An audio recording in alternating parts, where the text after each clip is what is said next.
자, 요번 주, 다음 주에서 충성스러운 청직이 되기. 요번 주는 재물, 다음 주는 시간에 대해서 강의하도록 하겠습니다. 강의안 보시면 우리 말씀 선포 다 같이 하도록 하겠습니다. 시작. 보라, 내가 속히 오리니 내게 줄 상이 내게 있어 각 사람에게 그가 행한 대로 갚아주리라. 아멘. 이것은 하나님의 말씀입니다. 보라, 내가 속히 오리니 내가 줄 상이 내게 있어 각 사람에게 그가 행한 대로 갚아주리라. 제가 이번 주에 유튜브를 보다가 참 이렇게 제 마음 가운데 공명이 되고 울리는 유튜브 한 10분짜리인데 그분 크리스찬 같기도 하고요. 아닌 것 같기도 하고 어떤 젊은 남자 청년이 이제 하는 건데 수십 년 동안 1,000원 광주에 어디에 수십 년 30년이라고 했나요? 40년 동안 1,000원 국밥집. 근데 반찬도 그냥 맨밥 아니고 약간 잡곡 들어가고 시래기국에 두부 깍두기처럼 썰어서 넣고 또 김치 3가지 정도 나오고 해서 1,000원에 적자 식당이에요. 그리고 대학생들이 와가지고 설거지 봉사도 하고 서빙 봉사도 하고 거기가 입소문이 나가지고요. 그렇게 하는데 그분 돌아가신 어머니가 그 일을 했대요. 수십 년 전부터. 처음부터 시작하는 게 봉사하기 위해서 그렇게 시작했다고 하더라고요. 근데 제 마음 가운데 그게 막 영혼의 공명이 되는 거예요. 제 영에. 그래서 야, 나도 목회자지만 은퇴하고 저렇게 했으면 좋겠다. 예. 오른손이 한 일 왼손이 모르게 하라 그랬잖아요. 왼손이 한 일 오른손인가? 모르게 하라고 했잖아요. 그러니까 목사 타이틀 다 감추고 그냥 사장님 하면서 그리고 어디서 이제 뭐 은퇴하고 뭐 설교해달라고 하면 가서 해주고 선교지 보낼 거 있으면 가서 선교하고 저렇게 하면 얼마나 좋을까. 그리고 제가 아는 지인 목사님들이나 뜻이 있는 분들은 또 헌금할 거 아니에요. 헌금 개념으로 후원도 해주고 거기 보니까요. 뭐 전국구로 쌀도 보내주고 뭐 두부도 보내주고 조미료도 보내주고 막 보내주는 거예요. 네. 그래서 나중에 이렇게 돈을 다 장사 끝내고 문 닫으면서 돈 세니까 79,000원. 80명 왔다 간 거, 80명 왔다 간 거. 그렇게 이제 그런 걸 보면서 야, 이 땅에서 살면서 정말 인생 한 번 사는데 그냥 평생 이렇게 직장 생활하고 남들이랑 똑같이 살고 그러면은 천국에 가면은 상급이 과연 얼마나 있을까? 그런 생각을 해봐요. 제가 목회자지만 여러분들도 마찬가지. 그래서 제가 목회가 은퇴할 때 정도에 어느 정도 규모로 목회가 마무리될지 모르겠어요. 그냥 계속 이 상태로 계속 갈 수도 있고 저는 그것까지도 생각해요. 그냥 10명 미만의 목회를 하다가 끝날 수도 있겠다. 그래도 내가 정말 성경의 진리 깨달은 거 용기 있게 외치자. 사람들이 이단이라고 하든 뭐라 하든 그냥 성경적인 거 외치고 정말 여러분 제가 기도하는 거는 정말 첫 번째 천국 가는 게 제 1차적인 목표예요. 천국 가는 게 제 1차적인 목표고 2차적인 목표가 우리 가족들이랑 내가 아는 분들 천국 보내는 거. 우리 성도들, 우리 가족들, 민희, 서령이 끝까지 믿음 잃지 않고 타락하지 않고 곁길 가지 않고 예수님 끝까지 믿다가 천국 가는 거. 지옥에 있는 목사들이 얼마나 많은데 간증 들어보면 그게 1차적인 목표고 2차적인 목표예요. 근데 3차적인 목표는 뭐 세울 수 있겠죠. 막 이렇게 교회를 크게 해가지고 영향력 있게 해가지고 뭐 선교도 팍팍하고 그럼 좋잖아. 근데 그건 3차야. 그러니까 딴 사람들은 목회가 그게 1차야. 그게 1차니까 타락하는 거야. 그게 1차니까 변질되는 거야. 대형교회 목사 되면 어깨 힘들어가고 목에 힘들어가고 나 대형교회 목사다 이렇게 되는 거야. 사람 만나주지도 않고 높은 사람만 만나려고 하고 그렇게 되는 거거든요. 그러니까 우리가 여러분 인생의 첫 번째 목표는 우리가 진짜 죄 안 짓고 살 수 없잖아. 우리가 그냥 순간순간 넘어져요. 그러니까 우리가 1차적인 목표는 천국 가는 거, 2차적인 목표는 내 가족. 그래서 여러분 40일 철야기도 기간 동안에 진짜 작심하고 매일 교회 못 와도요. 하루 한 끼 금식이라도 하고 뭐 여러분들 어떤 모양이든 가족들 기도해야 돼. 구원을 위해서 기도해야 돼. 네. 그 목표를 가지고 살아가시고 또 정말 3차적인 목표는 하늘의 상급을 어떻게 쌓을까. 그래서 제가 나중에 이제 은퇴하고 식당 차리면 여러분들도 와가지고 같이 그 봉사하고 한 끼 못 먹어서 저기 하는 애들이 얼마나 많은데 미니도 얘기 들어보니까 미니 친구 중에도 방과후 활동 하지만 선생님이지만 방과후 활동하고 맨날 돌봄 교실 가고 그런 애들 너무 많아요. 불쌍한 애들 너무 많다고. 너무 많아요. 그런 애들이. 그런 독거노인도 많고. 그러니까 우리가 인생 한 번 사는 거 그냥 멋있게 주님을 위해서 헌신하고 그렇게 살다가 천국 가서 정말 상급 받아야 돼. 대형교회 목사라고 상급 많이 받는 거 아니에요. 그거에 속으면 안 돼. 자, 오늘 또 계속 이야기하다 보니까 오래 가네. 자, 할게요. 빨리 할게요. 동기부여입니다. 읽어보겠습니다. 강의한 다 보시고요. 당신은 주님의 청지기로 부르심을 받았다. 우리는 그리스도께 구속받은 자로서 우리의 재물, 시간, 재능, 몸과 마음 등을 포함해서 하나님의 소유된 청지기이다. 그런데 하나님께서 소유하고 있지 않으신 한 가지가 있다. 그것은 하나님의 형상대로 창조된 사람이다. 하나님은 사람이 모든 것을 스스로 선택하거나 거부할 수 있는 의지의 자유를 주셨다.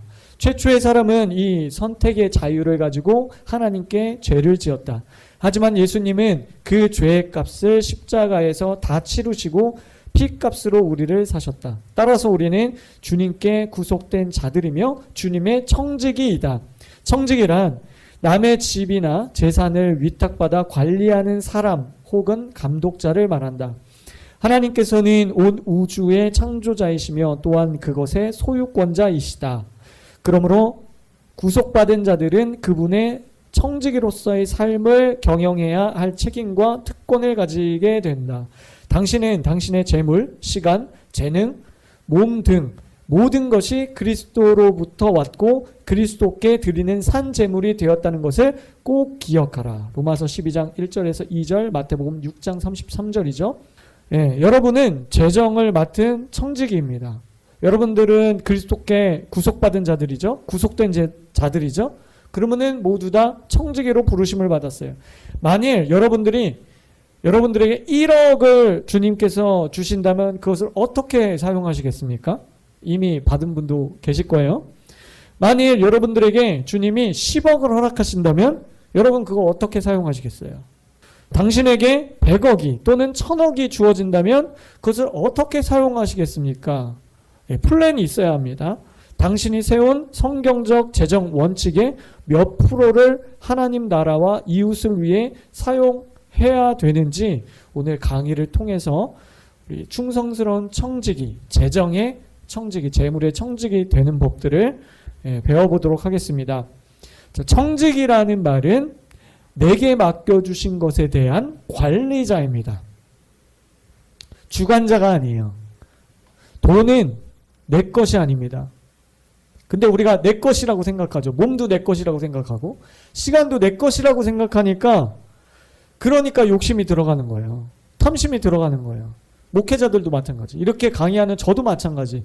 시간, 몸, 재물 이거는 내 거라고 생각하잖아요. 근데 그게 아니라 하나님 우리에게 맡겨주신 것이다. 하나님을 알 때 드려지는 것이 됩니다. 재물의 청지기 우리 넘어가도록 할게요. 강의한 2페이지로 넘어갈게요. 돈은 어떤 대상인가? 자, 재물, 돈에 대해서 우리가 알아야 되겠죠?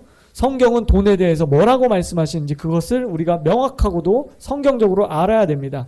하나님은 돈에 대해서 다스려야 할 대상이라고 말씀하십니다. 첫 번째, 돈은 다스려야 할 대상이다. 잠언 6장 6절에서 11절입니다. 게으른 자여 개미에게 가서 그가 하는 것을 보고 지혜를 얻으라. 개미는 두령도 없고 감독자도 없고 통치자도 없으되 먹을 것을 여름 동안에 예비하여 추수 때에 양식을 모으느니라. 게으른 자여 너가 어느 때까지 누워 있겠느냐? 너가 어느 때까지 잠이 깨어 일어나겠느냐? 좀 더 자자, 좀 더 졸자, 손을 모으고 좀 더 누워 있자 하면 내 빈궁이 강도같이 오며 내 곤핍이 군사같이 이르리라. 여러분 이 말씀은 휴일날 쉬는 날 늦잠 자지 말라 그런 말씀이 아니죠. 관리되지 않은 게으름에 관한 말씀입니다. 우리의 몸, 시간, 재정에 관한 재정 원칙에 우리가 적용해 본다면 관리하고 다스리라는 것이에요. 우리에게 맡겨주신 그 재정을 우리에게 건강 주시고 시간 주시고 재능 주셔서 우리가 돈을 벌 수 있도록 주님께서 우리에게 그것을 허락하신 그 재물에 대해서 관리하고 다스려라. 왜냐하면 우리는 청직이니까. 그렇지 않으면 궁핍해진다. 세계적인 재벌 워린 버핏은 다음과 같이 말했습니다. 리얼 머니와 베인 머니를 구별해야 된다. 자, 실제 돈과 헛된 돈을 구별해야 된다는 거예요. 자, 무슨 얘기냐? 리얼 머니는 수입에 지출을 뺀 금액입니다. 플러스에 마이너스를 뺀 금액이에요. 그럼 남은 돈이죠? 그 남은 돈이 실제 내 돈이라는 거예요. 리얼 머니라는 거예요. 우리가 100만 원을 벌면 80만 원을 우리가 뭐 세금 내고 핸드폰 요금, 교통비, 뭐 식사값 80만 원 뺀다 그럼 20만 원 남잖아요. 그 20만 원이 실제 내 것이라는 거예요. 그렇게 생각해야지 그 100만 원이 내 것이다. 그렇게 생각하면은 잘못 관리하는 것이다. 베인 머니는 수입의 지출을 빼지 않은 금액. 내가 100만 원을 벌면 100만 원이 내 거다. 이렇게 생각하면 오산이라는 거예요. 뺀 금액, 나머지 금액이 내 거다. 그렇게 생각해야 된다는 거예요. 건강한 물질 관리를 위해서는 진짜 돈과 가짜 돈을 분명하게 구분해서 관리해야 한다. 진짜 돈은 지출을 모두 빼고 남은 금액을 말한다. 그러니까 여러분들이 한 달에 1,000만 원을 벌든 1억을 벌든 얼마를 벌든 여러분들이 고정으로 빠져나가는 그것들을 계산해서 남은 돈만 실제 나의 자산이다라는 개념을 갖고 있어야 된다는 거예요. 그래야 돈을 다스릴 수 있다. 돈의 지배를 받고 노예가 되지 않을 수 있다라는 거예요. 자, 두 번째, 돈은 지배해야 할 대상이다. 돈은 지배해야 할 대상이다. 마태복음 6장 24절 같이 읽겠습니다. 시작. 한 사람이 두 주인을 섬기지 못할 것이니 혹 이를 미워하고 저를 사랑하거나 혹 이를 중히 여기고 저를 경히 여김이라. 너희가 하나님과 재물을 겸하여 섬기지 못하느니라. 아멘. 자, 킹 제임스 버전에 보면 God and mammon이라고 되어 있습니다. 하나님과 만몬 신 이렇게 되어 있어요. 하나님과 재물. 킹 제임스 버전에 보면 만몬이라고 되어 있습니다. 고대에 풍요와 부를 준다고 믿었던 만몬 신의 유혹은 너무너무 강력해서 이스라엘 백성들도 가나안 땅에 들어가서 그 풍요를 다산을 주는 그 신에게 경배했습니다. 많은 사람들이 고대나 오늘날에나 이 만몬 신의 유혹에 넘어가고 있습니다. 오늘날에도 돈만 있으면 된다. 여러분, 자본주의의 최대 약점은 돈만 있으면, 돈만 벌 수 있으면 무슨 짓이라도 뭐 다 하는 거예요. 사람을 죽일 수도 있고 강간할 수도 있고 도둑질할 수도 있고, 멀쩡한 사람도요 보험금 때문에 와이프 죽이고 남편 죽이고 부모 죽이고 자녀 죽이고 뭐든지 할 수 있다는 거예요. 돈만 있으면 명예도 행복도 사랑도 쟁취할 수 있다. 이거 잘못된 거죠. 뒤틀린 영이 다 뒤틀어 버리는 거예요. 여기서 크리스찬들도 안전지대에 속해 있지 않을 수 있습니다. 사역자라고요? 아니요. 목회자들도 마찬가지예요. 목회자들도 모양만 다를 뿐이지 명예, 돈 이거에 속을 수 있어요. 여러분, 저는 선교지에서 일부 선교사님들이 뭐 다 그런 건 아니죠. 일부죠. 일부 선교사님들이 이 만몬의 영에 사로잡혀 있음을 제가 여러 명 봤습니다. 여러 명 봤어요. 처음에는 복음의 순수함으로 선교사가 됐어요. 헌신했어요. 주님 앞에 순수하게 복음을 위해서 헌신했습니다. 그런데 선교지 나가면은 무엇보다 돈이 필요해요. 선교할 때 돈 필요하잖아요. 빵도 사줘야지, 뭐 입을 거 먹을 거, 병원도 줘줘야지, 학교도 줘줘야지, 센터도 줘야지. 그러다 보면 거기에 탐심이 들어가요. 아, 이 건물을 하나 더 세웠으면 좋겠는데. 그래서 자기 사역을 막 뻥튀기 해가지고 막 교회에 막 홍보하는 거야. 자기 뭐 선교센터도 아닌데 남의 선교센터 막 영상 찍어가지고 자기 것처럼 막 교회 홍보해서 선교헌금 좀 보내달라고 그래. 자기 사역도 아닌데 남의 사역, 고아원 사역 이런 거 막 찍어가지고 자기가 하는 사역이라고. 별의별 사람 다 있어요. 거의 사기꾼 수준이에요.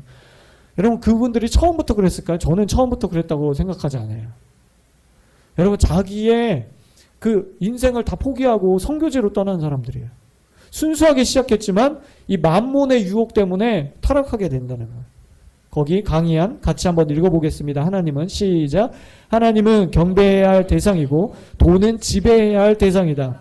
그런데 사람들은 반대로 돈의 지배를 받고 돈을 경배함으로 돈의 노예가 됩니다. 디모데전서 6장 10절 돈을 사랑함이 일만 악의 뿌리가 되나니 이것을 탐하는 자들은 자 보세요. 미혹을 받아서 어떻게 됐어요? 믿음에서 떠났어요. 돈을 사랑하는 것 때문에 믿음에서 구원에서 떠났어요. 이게 중요해요, 여러분. 돈 탐심 때문에 믿음에서 떠나게 된다니까? 믿음에서 파산하게 된다니까? 여러분 이 말씀 봐봐요. 미혹을 받아 믿음에서 떠났대잖아요. 많은 근심으로 자기를 찔렀도다. 여러분 이런 성경절은 꼭 외우시기 바랍니다. 여러분들의 영에 심으세요. 영에 심으면 그것이 심은 대로 100배로 60배로 30배로 열매가 맺혀지는 거예요. 그냥 단순히 외우는 게 아니라 여러분들이 영에 이 말씀을 씨앗을 심으세요. 그리고 물을 주세요. 잘 가꾸세요. 그러면 여러분들의 인생을 이 말씀이 이끌어가는 거예요. 리처드 포스터의 책인 그 돈, 섹스, 권력이라는 책에 보면 이런 글귀가 있습니다. 돈은 단순히 중립적인 교환의 수단이 아니라 그 자체가 생명을 가지고 있는 악마적인 힘이다. 우리가 돈을 비인격적인 관점에서만 생각하는 한 그 돈을 적절하게 사용해야 하는 것 이외의 도덕적 문제는 발생하지 않는다. 그러나 돈이 악한 권세들에 의해서 생기가 돌고 활성화된다.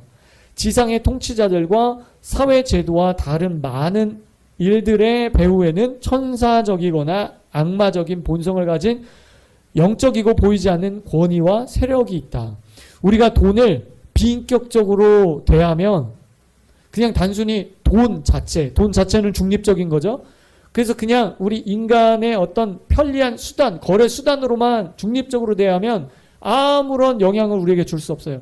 그런데 돈에 어떤 우리의 마음을 준다든지 탐심, 마음을 뺏긴다든지 아니면 우리의 생활 가운데 우리의 물질관, 가치관 가운데 돈이 있어야 행복하지, 돈이 있어야 뭔가 내 삶이 더 좋아지지, 나아지지라는 그런 어떤 의미를 부여하기 시작하면 돈이 인격이 된다는 거예요. 영적인 것이 된다는 거예요. 그래서 그 영적인 것이 우리를 파괴한다는 거죠. 예. 여러분 돈 자체는 거래 수단일 뿐이에요. 그런데 인간의 욕심이 작동하면 돈이 경배의 대상이 되고 영적인 것이 된다. 악한 영의 놀이터가 된다. 그래서 돈은 반드시 지배해야 됩니다. 돈은 그냥 놔두면 돈이 우리를 삼켜버려요. 그러니까 돈은 반드시 지배해야 돼. 예. 여러분 6.25 전쟁이 났어요. 우리가 싸우지 않으면 북한군이 쳐들어와서 이 남한 땅을 다 먹어버리는 거예요. 그죠? 우리는 싸워서 그들을 물리쳐야 돼. 적군을 물리쳐야 돼. 그냥 가만히 있으면 그냥 당하게 돼 있는 거. 돈은 그런 거예요.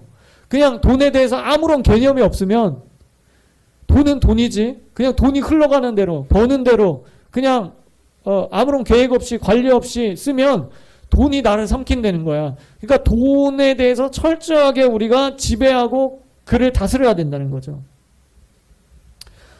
자, 돈에 대해서 여러분 그래서 모호한 자세를 취하면 안 됩니다. 적극적으로 돈을 관리하고 지배해야 됩니다. 여러분 돈에 관련해서는 회색지대가 없습니다. 천국과 지옥뿐이죠. 회색지대는 없어요. 중간지대는 없듯이 돈에 관련돼서도 왜냐하면 돈은 만몬이기 때문에 하나님과 만몬을 두 주인을 섬길 수 없기 때문에 돈을 다스리고 지배해야 됩니다. 아멘.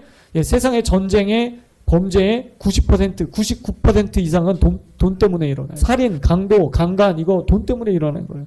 그러니까 돈을 반드시 지배하시기 바랍니다.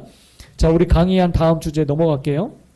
자, 읽어볼게요. 시작. 부에 대한 잘못된 두 가지 견해입니다.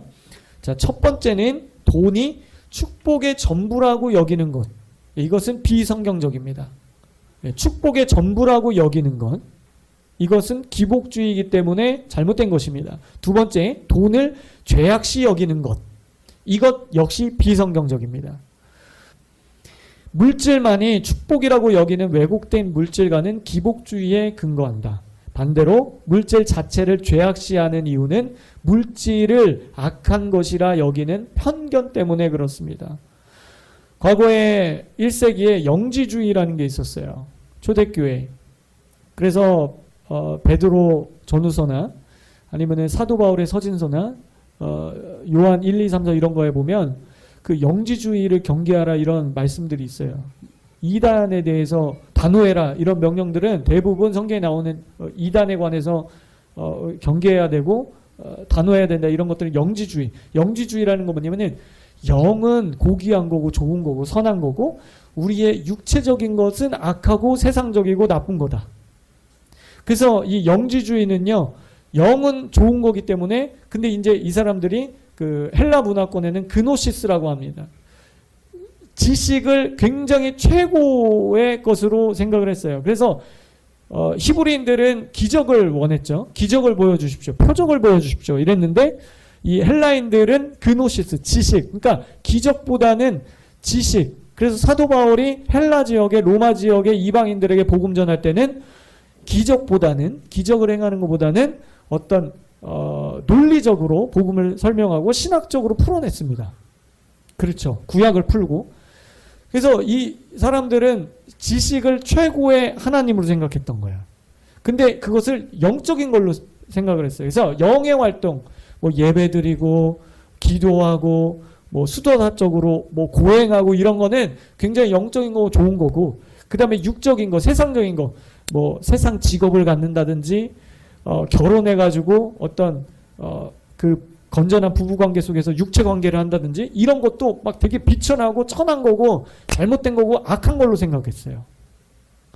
여러분 이런 흑백 논리는 잘못된 것입니다. 여러분 돈도요 축복시하거나 축복의 전부라고 여기거나 돈을 죄악시 여기는 것은 이렇게 돈을 흑백 논리로 보는 거기 때문에 이것은 비성경적입니다.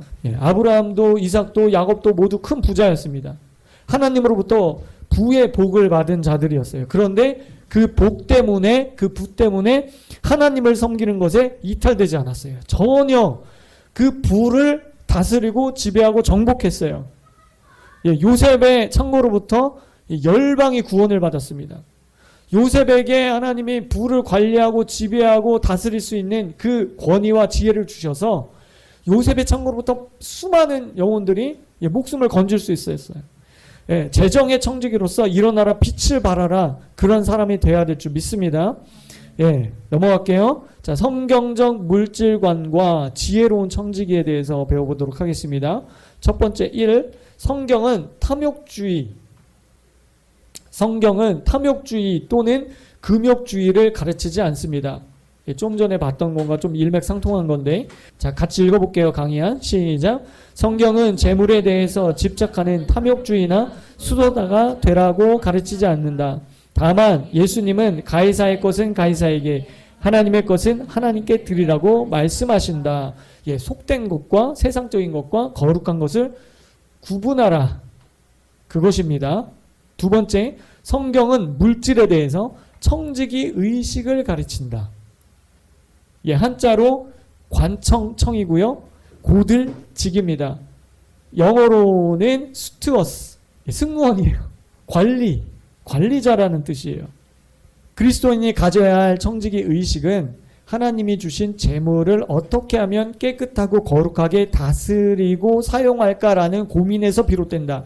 그러면 물질관에 있어서 청지기 의식을 가져야 할 세 가지 영역은 무엇인지 살펴보도록 하겠습니다.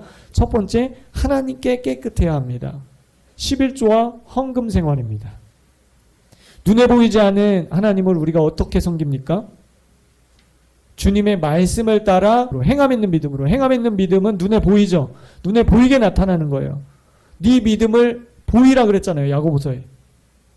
믿음은 관념적이고 개념적인 거지만 그 믿음은 명사가 아니에요. 히브리어에 명사가 없어요. 믿음이라는 단어는 다 동사입니다. 움직이는 거예요. 행함으로 드러날 때 진짜 믿음이 되는 거예요. 순종이 뒤따르지 않은, 행함이 뒤따르지 않는 믿음은 그냥 개념적인 거고 지적인 거지, 그런 믿음은 성경적인 믿음이 아니에요. 성경에 없습니다. 11조와 헌금은 내 물질을 주님께 드립니다. 내 물질은 주님의 것입니다. 라는 행함 있는 믿음, 눈에 보이는 믿음을 말하는 거예요. 말라기 3장 8절 사람이 어찌 하나님의 것을 도둑질하겠느냐. 그러나 너희가 나의 것을 도둑질하고도 말하기를 우리가 어떻게 주의 것을 도둑질하였나이까 하는도다. 이는 곧 11조와 봉헌물이라. 하나님은 눈에 보이지 않잖아요. 그럼 하나님의 것도 눈에 보이지 않잖아요.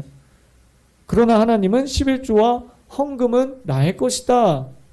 그것을 범하는 것은 도둑질하는 것이다 라고 말씀하세요. 주님은 11조와 헌금 생활이 깨끗하지 않은 청지기에 대해서 도둑질한 것으로 간주하십니다. 11조 헌물은 물질의 주인이 만몬이 아니라 하나님이라는 신앙의 고백입니다. 아까 제가 말했죠. 우리가 회색지대는 없다고. 우리가 적극적으로 그 돈을 지배하고 다스릴 때 그때 우리가 두 주인을 섬기지 않게 되는 것이에요. 우리가 그냥 돈은 돈이지 뭐 이렇게 되면은 이게 돈이 나를 지배하게 됩니다. 여러분 샤밧, 주일이라는 이 시간, 샤밧이라는 이 시간을 지킴으로 나머지 요일이 합당해지듯이, 그러니까 주일을 지켜서 주님 앞에 드림으로써 나머지 요일도 우리가 안전지대에 거하고 합당해지듯이 11조와 헌물을 주님 앞에 드림으로 나머지 재정리 주님 모시기에 합당해진다는 거예요. 자, 두 번째, 사람에게 깨끗해야 합니다. 자, 거기다 이렇게 적으시면 돼요. 성실한 세금 납부와 깨끗한 채무 관계. 성실한 세금 납부와 깨끗한 채무 관계입니다. 이것이 사람에게 깨끗해야 합니다. 그래야 주님께 칭찬받는 선한 청지기가 될 수 있습니다. 자, 누가복음 20장 25절 시작. 이르시되 그런즉 가이사의 것은 가이사에게 하나님의 것은 하나님께 바치라 하시니. 출애굽기 22장 25절에 내가 만일 너와 함께 한 내 백성 중에서 가난한 자에게 돈을 구워주면 너는 그에게 채권자 같이 하지 말며 이자를 받지 말 것이며. 예, 주님의 재물관, 성경적 재물관, 재정관은요, 이자를 받지 않는 것입니다. 그래서 여러분들이 될 수 있으면 채무를 없애십시오. 채무를 없애기 위해서 여러분 허리띠를 졸라매야 돼요. 예를 들어서 여러분들이 열감기에 걸렸어. 열감기에 걸리면 머리만 아프나요? 아니죠. 회사 생활도 제대로 못하죠. 가정에서도 가정일 제대로 못하죠. 예, 교회에서 예배 드릴 때도 온전히 예배 드릴 수 없잖아요. 그러니까 그 질병, 작은 질병 하나 때문에 내 생활 전체가 도둑질 당하는 거야. 맞죠? 그러니까 그 채무 때문에 그냥 거기 돈으로 끝나는 게 아니라 채무 때문에 내 생활 전체가 신앙까지도 걸림돌이 되고 거기에 묶여버리는 거예요. 그러니까 될 수 있는 한 여러분들이 채무를, 빚을 짓지 않는 게 좋고요. 빚을 지었다면 빨리 갚으셔야 돼요. 그 갚기 위해서 여러분들이 희생하셔야 돼요. 똑같이 먹고 똑같이 똑같이 소비하고 그러면 안 돼요. 네, 세 번째, 자신에게 깨끗해야 합니다. 세 번째, 자신에게 깨끗해야 합니다. 불의한 재물 취득 안 된다. 그렇게 쓰시면 돼요. 불의한 재물을 취득해서는 안 된다. 가로 열고 도박, 투기 등등. 망령되이 얻은 재물은 줄어가고 손으로 모은 것은 늘어가느니라. 아멘. 여기서 망령되이 얻는 재물이란 불의한 재물을 말합니다. 아무리 좋은 목적으로 선교나 구제, 복음 전파를 위해서 쓴다 할지라도 그 마음의 동기, 잘못된 방법이나 불로소득으로 모은 돈은 하나님 기뻐하시지 않는다. 어떤 목사님이 그런 얘기를 하시더라고요. 하와이에서 목회를 하는데 몸 파는 그 여성분들이 많은데 그분들이 이제 몸 팔고 죄책감 때문에 뭔가 이렇게 죄책감을 종교의 힘을 빌어서 좀 없애보려고 신앙도 없으면서 가끔 교회에 와가지고 헌금을 엄청 많이 내고 간대요. 그러니까 그 죄책감을 없애보려고 하는 거지. 여러분 그런 돈은 하나님이 받지 않으십니다. 죄송하지만. 자, 세 번째, 청지기가 가져야 할 물질관. 1. 앞서 살펴보았듯이 우리는 잘못된 양극단으로 치우치면 안 된다. 우리는 하나님의 말씀을 바르게 나누고 말씀을 해석하는 데 있어서 진리를 조심스럽게 찾아야 한다. 재물 자체를 죄악시하거나 모든 가난을 저주라고 말하는 식의 접근은 왜곡된 물질관을 만들어낸다. 반면 부자가 되는 것이 축복의 전부라고 생각하거나 기복주의로 흘러가는 것은 잘못이다. 성경적이고 건강한 물질과는 깨끗한 부자가 되고 나눔을 실천하는 것 또는 깨끗한 청빈이 되고 나눔을 실천하는 것이 되는 것이다. 여러분들에게 하나님이 물질을 주신다면 그 물질을 취하십시오. 부자가 되는 것, 그것은 죄악이 아닙니다. 잘못된 게 아닙니다. 죄 짓는 게 아닙니다. 여러분들에게 물질을 주시면 그것을 감사함으로 취하십시오. 그러나 항상 미답지의 마음을 가지십시오. 낮은 자의 마음을 가지시고요. 여러분들이 평상시보다 이번 달에 어떤 하나님이 물질을 더 주셨다. 그럼 항상 하나님께 어떻게 드릴 것인가? 그리고 어떻게 내가 플로잉 할 것인가를 생각을 하십시오.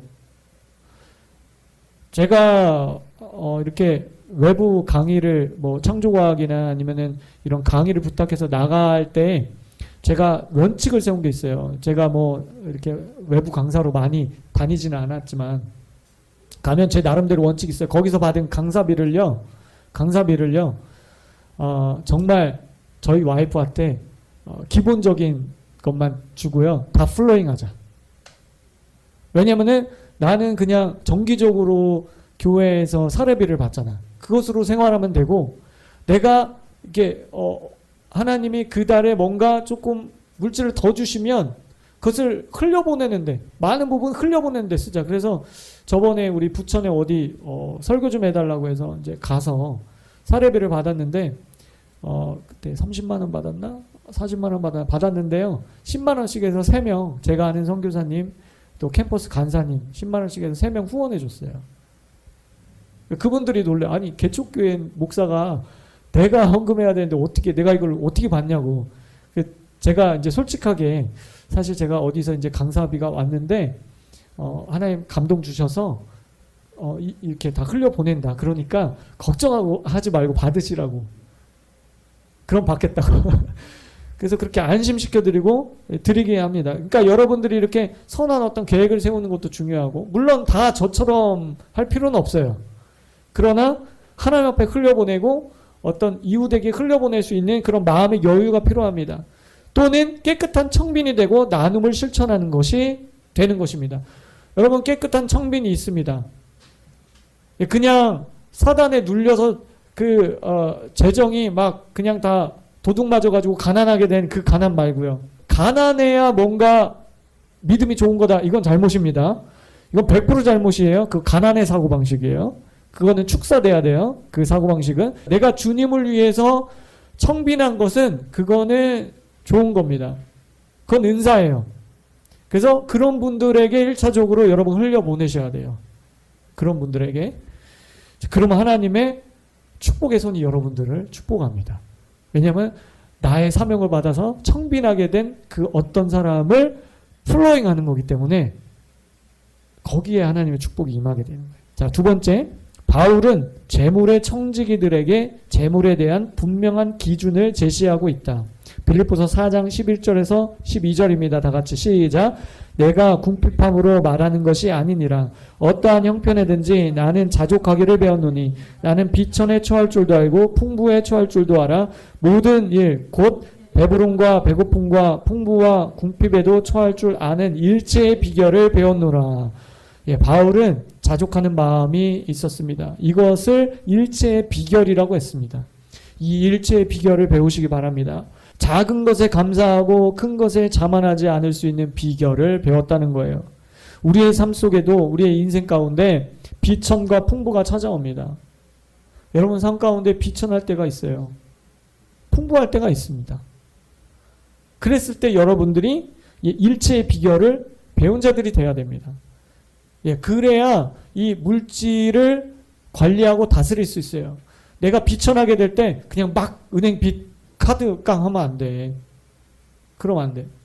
내가 풍부할 때 그 풍부를 주신 하나님께 어떻게 흘려보낼지 내가 계획적으로 내가 내 풍부의 몇 %를 주님을 위해서 흘려보낼지 계획을 세우라는 거예요. 그래야 돈의 노예가 되지 않아요.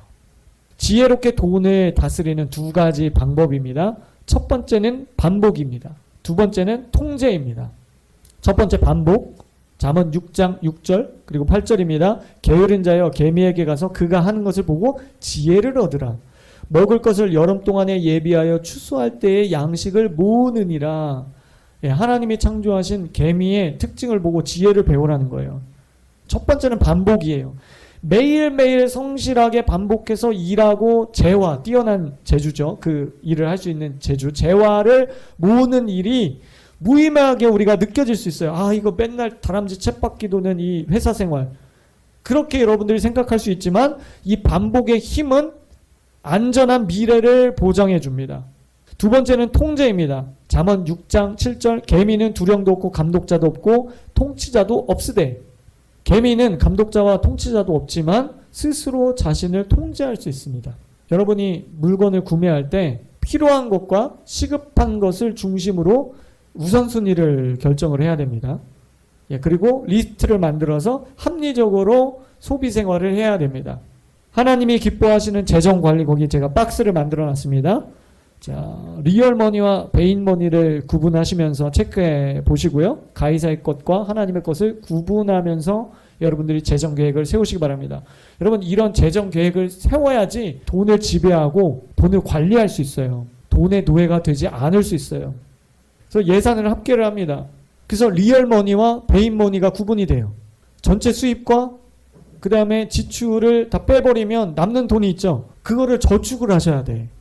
개미에게 지혜를 배우라. 저희 아들이 이제 초등학교 3학년이잖아요. 돈의 개념이 어느 정도 생겼어요. 항상 제가 어려서부터 그 물질관에 대해서 항상 가르쳤어요. 미나, 하나님 너에게 물질을 주시면 제일 먼저 뭘 해야 되지? 하나님 앞에 11조 내야 돼. 감사헌금 해야 돼. 그 다음에 뭐 해야 돼? 가난한 자들 도와줘야 돼. 아프리카 사람들 도와줘야 돼. 그러면 제가 이제 핸드폰이나 TV로 그 굿네이버스나 뭐 월드비전 이런 데 아프리카 아이들 그런 거 나오면 미나 일로 와. 쟤 10살이야. 너랑 나이 똑같아. 근데 넌 학교 다니지. 넌 이렇게 삼시세끼 밥 먹지. 과자도 사 먹지. 아이스크림 먹지. 너 학원도 가잖아. 근데 쟤 봐. 맨발로 살아. 쟤 하루에 한 끼도 못 먹는데 저렇게 마른 거 뼈밖에 안 남은 거. 그 보여줘요. 그 미니가 나중에 하나님이 돈을 주시면 어떻게 해야 되지? 가난한 자들 도와줘야 돼요. 쟤는 정확해요. 그게 아주 인이 바뀌어서 막 세뇌를 당해가지고 어렸을 때부터 그 아이들에게 재물과 물질관을 가르쳐야 돼요. 어떻게 흘려보낼 것인지, 어떻게 하나님 앞에 11조. 저는 중학교 1학년 때 이제 중학생이 되면서 이제 부모님께 용돈을 받기 시작했어요. 처음으로. 제가 용돈 몇백 원 받았거든요. 그 당시에 몇백 원 받았어요. 그 당시에 뭐 아이스크림 하나가 40원, 50원 할 때니까 몇백 원을 일주일 용돈을 받았는데 제가 11조를 거기서 제 용돈 받는 건 11조인데 지금도 생각이 나. 110원 냈어요. 11조를 정확하게. 그때부터 저는 정확하게 무조건 수입이 생기면 11조부터 때 그게 전혀 안 아까워. 왜냐면 어렸을 때부터 그게 훈련이 되어 있기 때문에 여러분 세금 내는 게 어떤 사람은 아깝지만 어떤 사람은 당연한 거지 라고 생각되잖아요. 11조 내는 게 저한테는요 당연한 거예요. 전혀 아깝지가 않아요. 지금도 어렸을 때부터 훈련돼서 그래요. 그러니까 그냥 딱 띄고 생각해. 그냥 처음부터 이건 당연한 거. 나머지 가지고 내가 어떻게 생활할지 리얼머니와 베이머니를 구분해서 계획을 짜는 거예요. 여러분, 성경은 하나님께서 우리를 형통하게 하는 것만 말씀하고 있지 않습니다. 우리 스스로의 길에서 우리가 형통하게 만드는 책임에 대해서도 함께 말씀하고 있습니다. 그냥 무조건 심으면 100배, 60배, 30배로 열매 맺는다. 이런 투자가 아니에요. 우리의 어떤 책임을 요구하세요. 성실하게 직장 생활하고 성실하게 내가 땀 흘려서 개미에게 지혜를 배우라. 우리 열심히 땀 흘려서 버는 것, 그것을 말씀하고 있어요. 여러분, 신명기 28장 축복장으로 우리 알려졌죠? 축복과 저주가 내 앞에 있다. 여러분, 축복보다 저주가요 4배나 더 많아요. 근데 사람들은 저주는 거의 얘기 안 하고 축복장이라고 말하죠. 그 축복과 저주를 앞에 두고 너가 선택해라 그래요. 우리의 책임에 대해서 말하고 있습니다. 성경은 부유하든지 청빈하든지 재정 부분에서 깨끗하라고 말씀하고 있습니다. 여러분 청빈하다고 다 깨끗한 거 아니에요. 청빈해도요 얼마든지 마음에 탐심을 가질 수 있고요. 돈에 대해서 집착할 수 있어요. 여러분 부자라고 다 이렇게 나눌 수 있는 게 아닙니다. 부자가 더 인색할 수도 있어요. 부자가 더 가난의 사고방식에 찌든 사람들도 많아요. 재정 부분에서 깨끗하라고 주님은 말씀하십니다. 재정을 지혜롭게 관리하라고 말씀하시고요. 선한 청지기가 되라고 말씀하십니다. 만몬에게 마음을 뺏기면 안 된다고 신신당부하고 계십니다.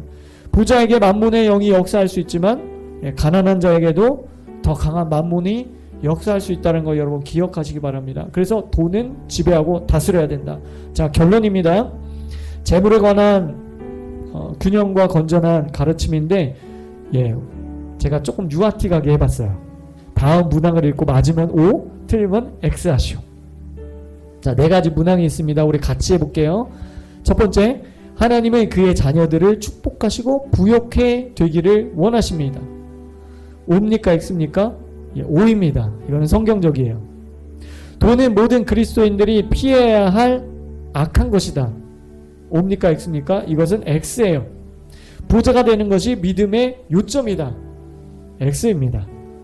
두 번째 문항입니다. 우리는 물질적인 데만 관심을 갖지 말고 하나님 나라를 먼저 구해야 한다. O입니다. 하나님은 그의 자녀들이 가난하기를 원하신다. 가난이 거룩입니까? 수도다가 되는 것이 거룩한 것입니까? 꼭 그렇진 않아요. X입니다. 하나님의 주된 관심은 당신이 물질적으로 부유해지는 것에만 있습니까? 역시 X죠. 자, 세 번째, 설교자들은 돈에 대한 하나님의 진리를 가르쳐야 하지만 자기를 섬기는 것이 돼서는 안 된다. O입니다. 가난함은 겸손함을 나타내는 것이다. O입니까? X입니까? X입니다. 물질의 풍요는 당신의 영적인 척도이다. X죠. 네 번째입니다. 설교자는 다른 많은 하나님의 말씀과 같이 부요와 청빈에 대한 가르침도 균형을 유지해야 한다. O입니다. 많은 목회자들이 성도 무서워서 헌금 설교 잘 못합니다. 11조 하라고 강하게 얘기 못합니다. 그러나 그것만 설교하고 그것만 강조하면 문제가 되지만 다른 것도 강조하듯이 똑같은 비중으로 말씀을 전해야 됩니다. 설교자는 결코 돈에 관해 말해서는 안 된다. X입니다. 근데 대부분의 한국교회 목회자들이 교인들이 싫어하니까 일부러 피하기도 하고 일부러 설교 안 하기도 하죠. 참 이게 안타까운, 이게 한국교회 성도들의 수준이에요. 사실은 목회자도 그러면 안 돼. 성도 떠나도 정확하게 해야 돼. 그래야 만몬신에 지배당하지 않는다니까.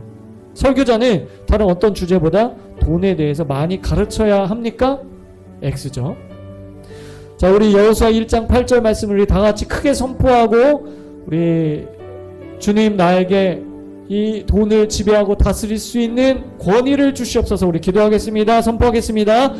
이 율법책을 내 입에서 떠나게 말게 하며 주야로 그것을 묵상하여 그 가운데 기록한 대로 다 지켜 행하라. 그리하면 내 길이 평탄하게 될 것이라. 내가 형통하리라. 아멘. 우리 두 손 들고 기도하겠습니다.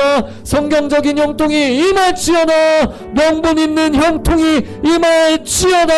나누고 흘려보내기 위한 형통이 지금 이 시간 예수 이름으로 임할지어다. 기도하겠습니다.